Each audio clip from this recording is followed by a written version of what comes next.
During the Belgian colonization of the Democratic Republic of Congo, the entire Congolese territory and population were marked by squares, circles, lines, hooks, boundaries, walls, zones.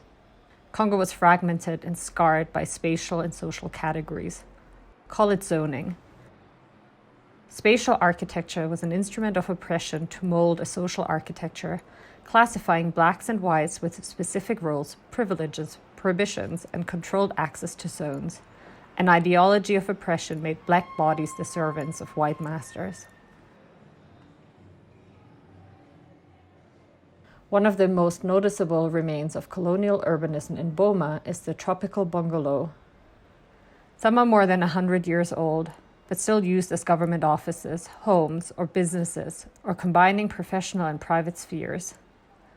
The bungalow was made of walls of clay bricks, concrete or wood, a roof made of straw or corrugated iron. Some used a prefab iron structure. The tropical bungalow was the first building typology to be constructed by Belgian colonials in the Belgian Congo. In the late 19th century, prefabricated metal structures were produced by Belgian firms. These prefab iron structures were once presented as a sophisticated means of hastening the process of colonial expansion, extraction, and control. Iron and technology placed a line between the scientifically evolved colonizers from inferior colonial subjects. The sole function of the bungalow was to keep the colonizers mentally and physically sane and to guarantee maximal exploitation of Congo, the men-devouring iron machine.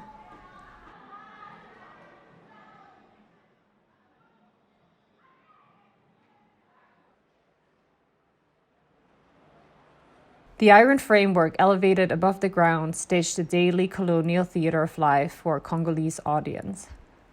The exhibition of the interior life through many open doors, the exterior life on the veranda around the house, and a large garden delineated the binary between the inside and the outside world. This colonial exhibitionism exposed the privileges of the colonizers and the endless labor of Congolese boys navigating the house. The iron frame functioned as a monument performing the social architecture. In the bungalow, interracial interactions were regulated to prevent mental, physical, and sexual degeneration of white bodies through Congolese influence. This meant a separation of the life and the movements of the white colonizers or masters from the boys, the black male domestic servants. The servants became submissive because of the specific role their assigned place within the colonial system and their regulated movement patterns in their daily living environment.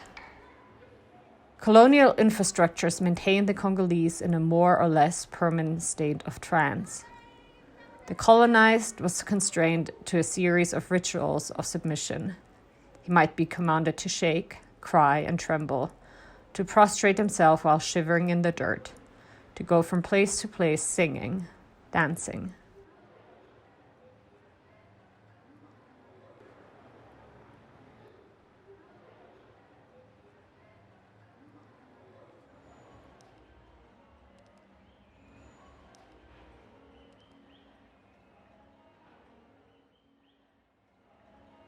The 19th century design of the tropical bungalow evolved from bungalow models made for single white males to villa models adapted for European couples. The presence of European women engaged a progressive disappearance of the veranda with many doors and the creation of an inward-oriented protective existence. The design redefined the circulation, interactions, and access of black bodies to white bodies. The boys would minimize the amount of time spent inside the bungalow, the white space.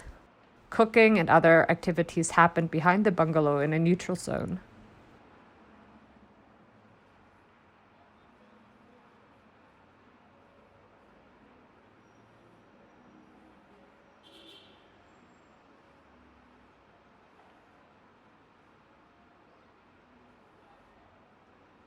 Today, many Congolese who experience colonization and live surrounded by colonial architecture long for the colonial era. Our oppressed bodies today are still under a spell, a trance to a point where they forget the dark side of the colonial experience. Victims of oppression and prosecution adopt different strategies for dealing with trauma. For example, the collective memory of Angolan refugees in Zambia did not focus on the violence of the civil war they fled, but on fish. They fondly remember how they caught, prepared, and ate fish in Angola. It indicates that they have repressed those memories into the ground, into unofficial consciousness. For some reason, they cannot articulate their memories of the violence. The collective memory does not collect facts, but constructs a story. The Congolese remember the best aspects of Belgian colonialization and forget the worst. The absence of a canonized historiography leaves much room for a fragmented collective memory, which in turn is symptomatic of the disintegration of the social fabric in Congolese society and its falling state.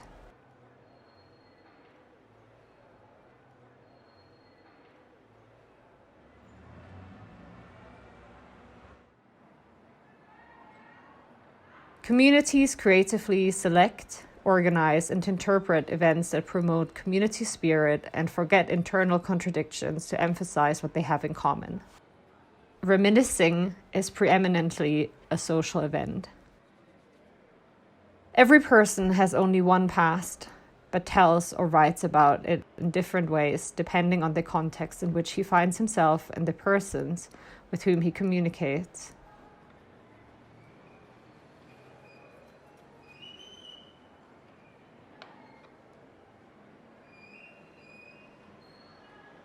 Even absolute systems and constructions are always inhabited by spaces of negotiation.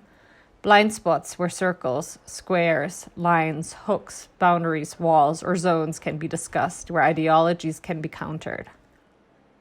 Domestic servants made arrangements with their white bosses to facilitate the cohabitation.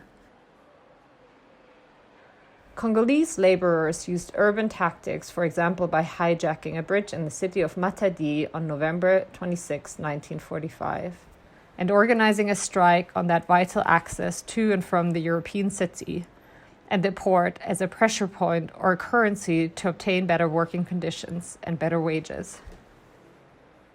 Even if the strike was short-lived, as it was crushed with the use of major force that caused several deaths, this particular episode revealed the fragility of the colonial authorities' spatial strategy of racial segregation. The colonized had their own lecture of colonial space to define symbolic spaces to use as spaces of resistance. Research on the current situation of colonial infrastructure, such as hotels and government buildings in DRC, reveal more spaces of negotiations. The colonial structures are now firmly occupied by various forms of life. Different kinds of people, enterprises, and materials mingle with colonial remainders. Ingenious survival tactics are at play. A dual process of identity construction continues to develop.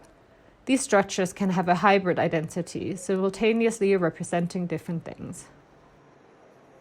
It blurs the line between zones and identities, between the foreign and the indigenous, the inside and the outside. Colonial remainders explicitly embody an in-between state of constantly renegotiated space. As opposed to trans architecture, anti-trans architecture is the hijacking of space or the encoding of strategies of rehabilitation in the existing spatial architecture. Infrastructures are multi-layered and alterable when one finds readings and encodes new meanings into the spaces. Organic street revolutions and hybrid designs are just a few examples of what anti-trans architecture can be. The absence of a Congolese collective memory of the colonial era linked to the remaining architectures of oppression is problematic to identity building. How should the Congolese people deal with that colonial patrimonium? What other readings and strategies of rehabilitations can be activated in colonial spaces? Research indicates that a combination of psychological and movement therapy is the best strategy for healing from trauma.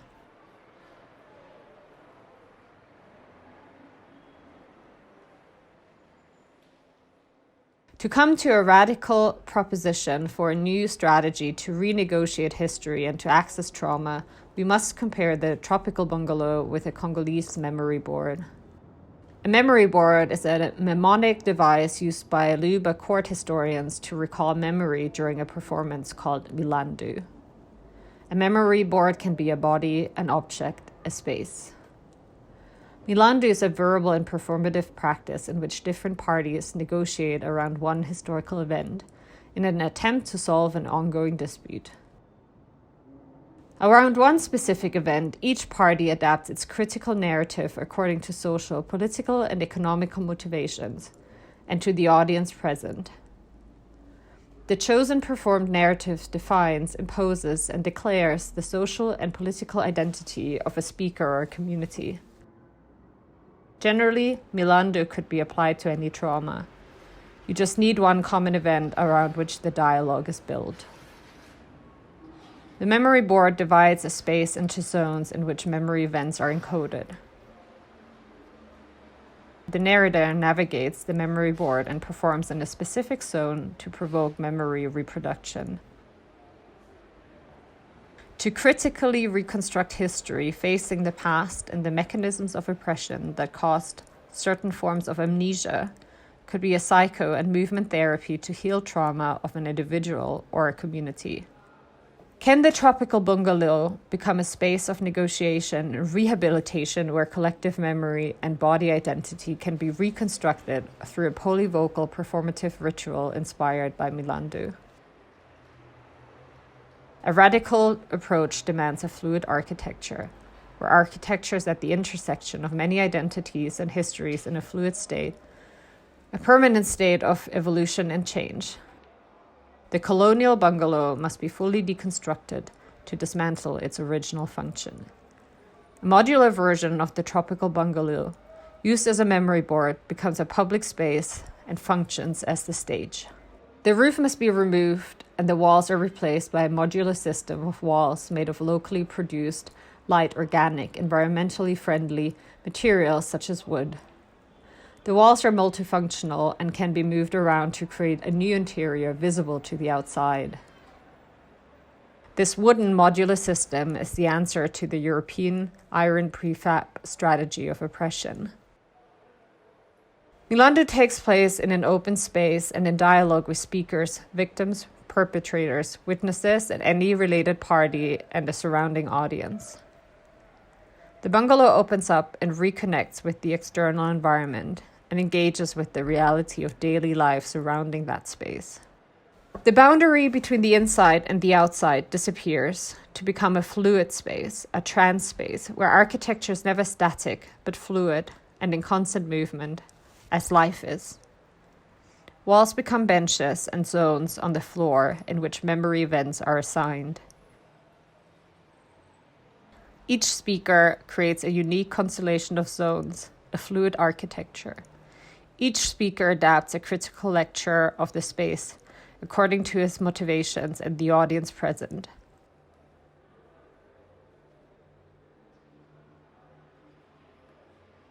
Etienne and Lisa engage in a milandu dealing with an event that happened on July 1st, 1946.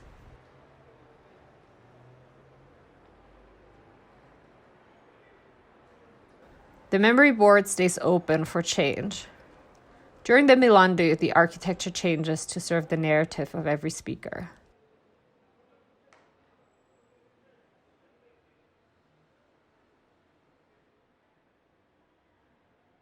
Etienne enters the first zone.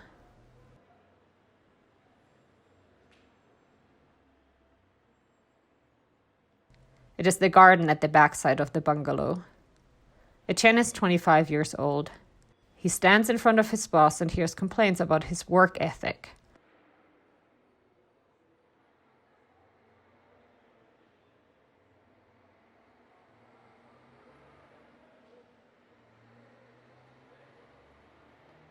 Lisa enters the third zone. It is the master bedroom.